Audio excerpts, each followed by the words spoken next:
चलिए जय गणेश। बात करते हैं किरचॉफ्स लॉ पे। देखिए आर्टिकल का नाम तो डाल ही लीजिए, फिर बताता हूँ इसके बारे में थोड़ा।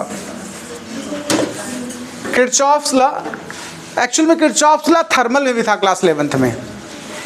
यहाँ इलेक्ट्रिसिटी की बात करते हैं, बहुत ज़्यादा इंपॉर्टेंट टॉपिक डिस्कस करेंगे। ये किरचॉफ्स लॉ कह सकते हो 12th में सबसे इंपॉर्टेंट टॉपिक्स में से एक है। मोस्ट इंपॉर्टेंट अगर 5 टॉपिक्स सिलेक्ट किए जाएं पूरे बुक से तो उसमें से एक ये भी होगा, ठीक है।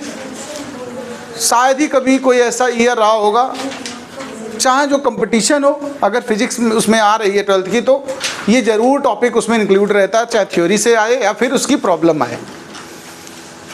जितने डिफ़िकल्ट न्यूमेरिकल्स होते हैं नेटवर्क बेस्ड, वो सब किरचॉफ्स लॉ से सॉल्व होते हैं। तो महत्वपूर्ण तो है ही, थ्योरी भी पूछा जाता है। किरचॉफ ने 2 लॉ दिए हैं, तो पहली लाइन तो यही बनेगी, there are 2 laws, there are 2 laws. अब देखिए जो 2 लॉ इन्होंने दिए हैं, फर्स्ट को हम लोग KCL कहते हैं। KCL का मतलब होता है किरचॉफ करंट लॉ। KCL का मतलब किरचॉफ का करंट लॉ। इसी को हम लोग और करके लिख दो जंक्शन रूल। इसी का दूसरा नाम है जंक्शन रूल। आप कहें चाहे इसको किरचॉफ फर्स्ट लॉ कहें, चाहे किरचॉफ करंट लॉ कहें, या आप जंक्शन रूल कहें, ठीक। अब क्या होता है इस पे बात करते हैं। पहले हमें जानना चाहिए जंक्शन क्या होता है।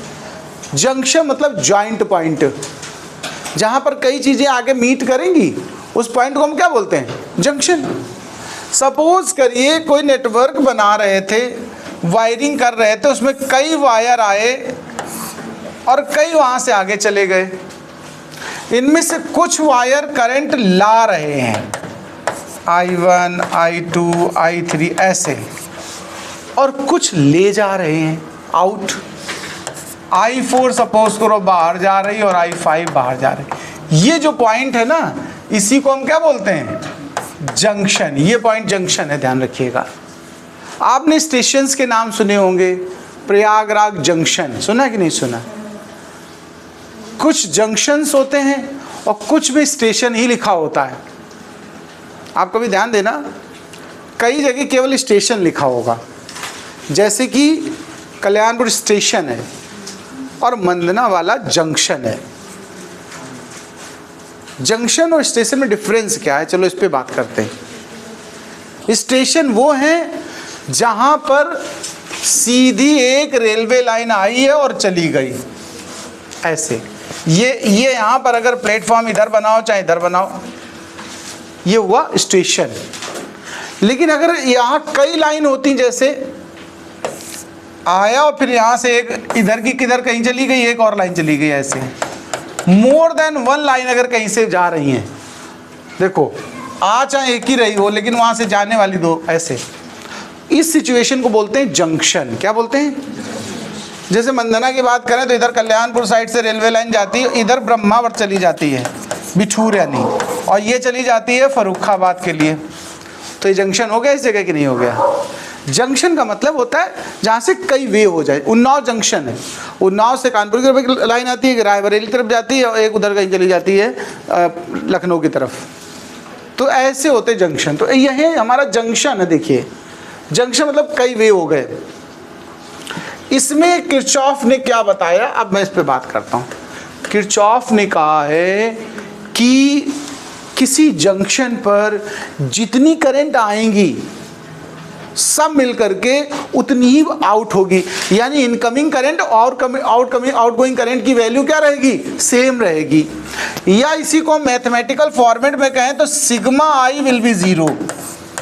सिग्मा आई का मतलब सभी करंट्स की वैल्यू ऐड की जाए जंक्शन पर तो रिजल्ट क्या बचेगा, 0। ऐड करने का मतलब यह है कि आने वाले को अगर प्लस कहा जाए तो जाने वालों को क्या कहो, माइनस कहो। तो मिलाओ तो टोटल क्या बनेगी, 0। या आने वाली माइनस ले लो तो जाने वाली प्लस ले लो।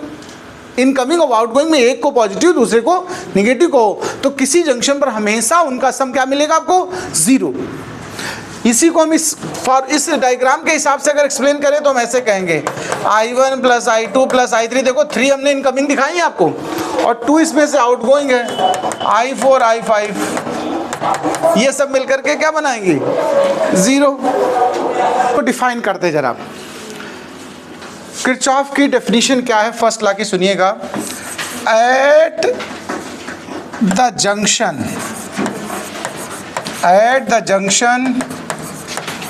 Of a network the algebraic sum, इसको हम लोग एल्जेब्रिक सम बोलेंगे, the algebraic sum of all currents will be 0, that is sigma I is equal to 0। फिर एग्जाम्पल में लिख लीजिएगा, ये डायग्राम एग्जाम्पल की तरह है। I1 plus I2 plus I3, देखो 3 हमने इनकमिंग दिखाई है आने वाले और 2 यहाँ से आउटगोइंग है। ऐसा जरूरी नहीं है, हो सकता 4 इनकमिंग हो, 1 ही आउटगोइंग हो, तब भी ये आंसर 0 ही रहेगा। इनकमिंग 2 हो, आउटगोइंग 3 हो, तब भी आंसर 0 रहना है। मतलब जितनी भी करंट आएगी वो टोटल की टोटल निकल जाएगी। यहाँ एक जंक्शन जो है यहाँ पर कभी स्टोर नहीं होती करंट, या यहाँ पर चार्ज स्टोर नहीं होता है। तो ये ध्यान रखिएगा, ये रूल जो हमारा फर्स्ट वाला है ये किस कंजर्वेशन को रिप्रेजेंट करता है, तो यहाँ नोट में लिख देना, Kirchhoff first law, Kirchhoff's first law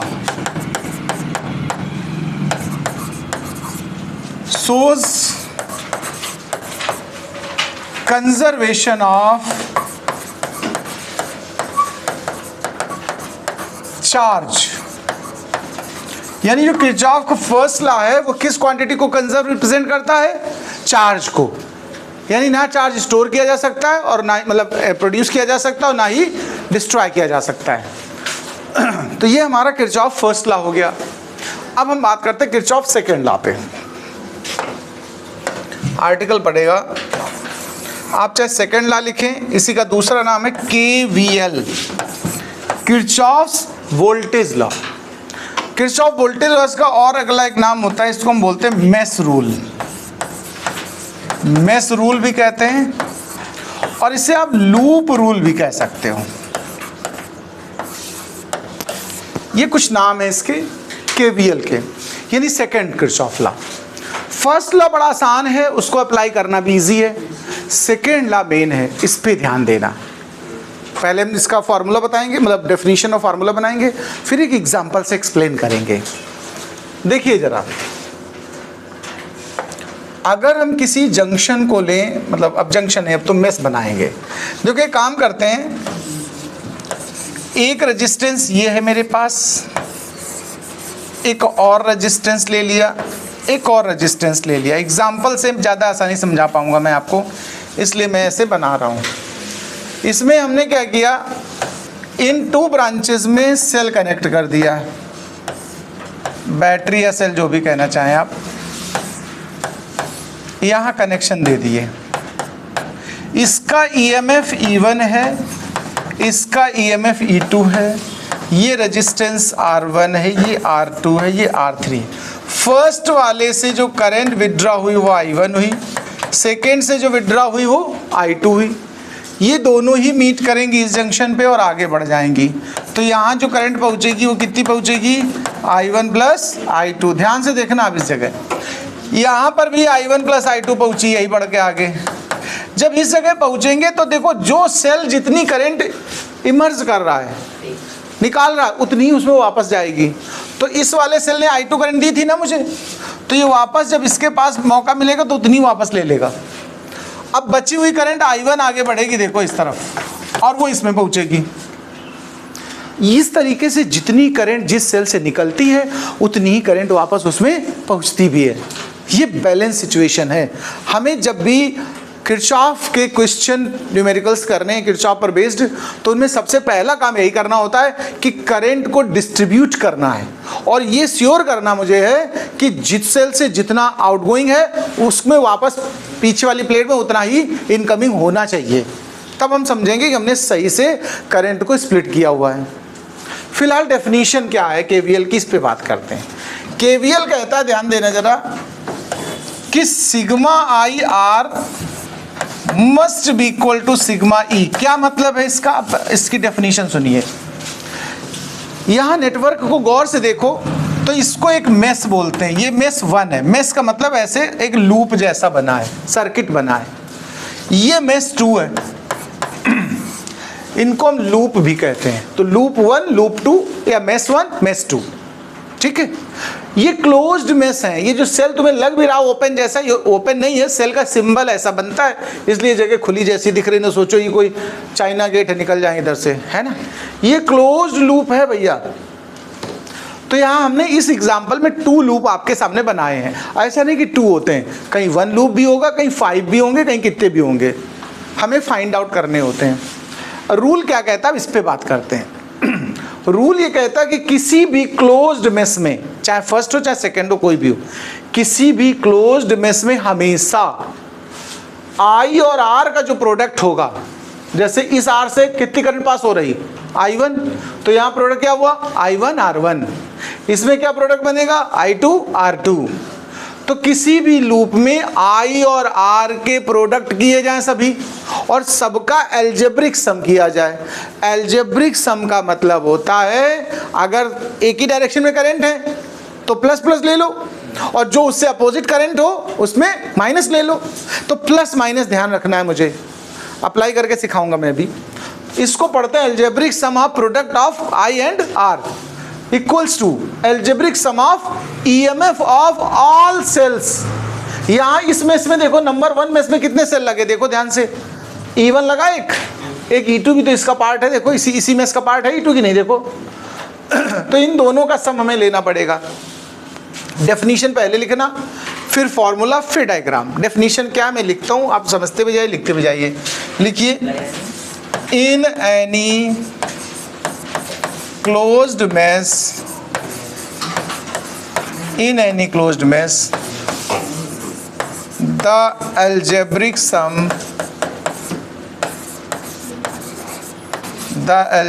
sum of product of current and resistances, bracket में लिख देना सिग्मा आई आर, ये मतलब है, is equals to algebraic sum of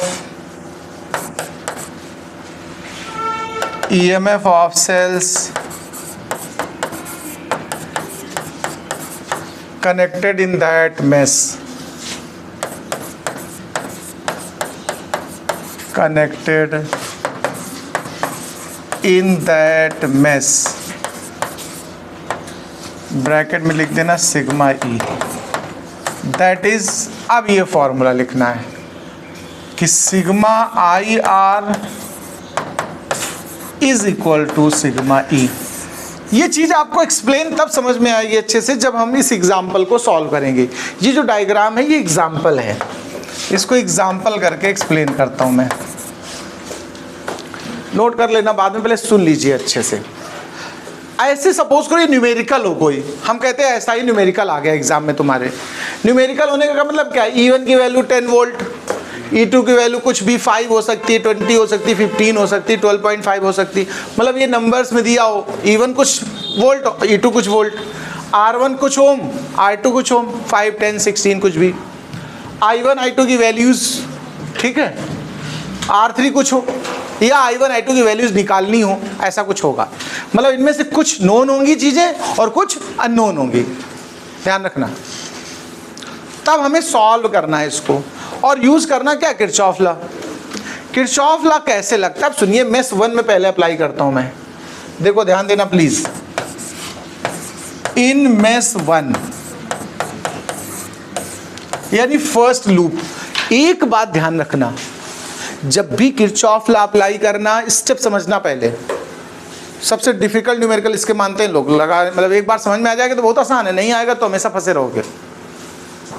सबसे पहला काम, आप पूरे नेटवर्क में करंट को डिस्ट्रीब्यूट करेंगे। स्टेप 1 में क्या करेंगे, सभी करंट्स पूरी ऐसे चला के देख लेना कि जिस सेल से जितनी आउट करी है उतनी वापस मिल गई उसको कि नहीं मिल गई, पहला काम। फिर दूसरा काम, जिस मेश में अप्लाई कर रहे हैं आप किरचॉफ लॉ, उसी मेश को देखें, अगल बगल जो भी मेश हैं हमें उनको ये मान के चलना है कि वो है नहीं वहाँ पर, ऐसा सोच के चलेंगे, तभी आप सही लगा पाएंगे। जैसे मैंने मेश 1 लिखा, तो जो नीचे मेश 2 है ना, उसको आप दिमाग से हटा दो, मतलब ऐसे समझ लो ये छुप गई, ऐसे ये है ही नहीं यहाँ, इतना ऐसे मिटा दो। हम यहाँ फिलहाल मिटा दें या हम कुछ रख दें इस पे ऐसे, आप देखिए थोड़ा सा इस तरीके से। अभी जब हम मेश 1 में सॉल्व करेंगे तो हम बस इतना हिस्सा देखेंगे, देखो ये देखो आप ध्यान से, इतना दिख रहा सबको। आप बताओ इसमें कितने रेजिस्टेंस है, बस ये बताओ पहले। यही प्रोसेस रहेगा आपको, मैं न्यूमेरिकल की तरह सिखा रहा हूँ इसको। आप सबसे पहले देखो कितने रेजिस्टेंस है, 2। कौन कौन से, R1 और R2। क्लियर बात। R1 में कितनी करंट पास हो रही है, I1। R2 से होकर कितनी पास हो रही, क्लियर। करंट मिल गई दोनों की। दोनों करंट की डायरेक्शन और चेक करो। डायरेक्शन का मतलब होता है उनके जाने का डायरेक्शन। जैसे I1 ये चली यहाँ आकर के नीचे उतरेगी कि नहीं उतरेगी, बताओ। I2 कहाँ जाएगी, बस ये बताओ। ऊपर जाएगी, नीचे की मेश नहीं सोचना है। अगर आपके मन में ये चल रहा कि नीचे जाएगी तो आप गलत सोच रहे हैं, इसलिए तो कहा था मेश 2 दिमाग से निकाल दो क्या है भी। अब जब मेश 2 है ही नहीं तो ये करंट यहाँ जाके कहाँ इसको रास्ता मिलेगा, ऊपर को तो मिलेगा। अब दोनों करंट की डायरेक्शन देखो, एक दूसरे की सपोर्ट में कि अपोजिट में है, यानी एक को प्लस तो दूसरे को माइनस लेना पड़ेगा। अगर दोनों सपोर्ट करती तो दोनों प्लस हो जाते या दोनों माइनस, ये आप चूज कर सकते हो अपनी तरफ से। दोनों का साइन आर्बिट्रेरी है, मतलब अपने मन से आप कुछ भी लो। जैसे मैंने दोनों को प्लस ले लिया, अगर एक डायरेक्शन होती, अभी अपोजिट है तो किसी एक को प्लस किसी एक को माइनस लेना है, ये भी आपके मन पर है। हम जैसे I1 को प्लस ले रहे हैं तो I2 को माइनस लेंगे। तो अब देखो I और R का प्रोडक्ट हमें चाहिए ना, तो फर्स्ट R और फर्स्ट I का प्रोडक्ट करोगे तो I1 R1 होगा और सेकेंड का क्या होगा, I2 R2, लेकिन कैसा, माइनस का। तो LHS बनेगा हमारा। देखो अब देखना, I1 R1 minus I2 R2। देखो इक्वेशन का LHS मिल गया। ये LHS में यही तो मैंने लिखा था, देखो सिग्मा IR, यानी IR मल्टीप्लाई कर लो सभी और प्लस माइनस के साथ उनको रख दो। आई थिंक थोड़ा सा समझ में आया होगा आपको। अभी उसी मेश में देखना है, इक्वल में हमें EMF रखने होते हैं। आप देखो EMF उस मेश में, यानी कितने सेल लगे, देखो उस मेश में 2 सेल लगे, उनके EMF क्या है, E1 E2 है।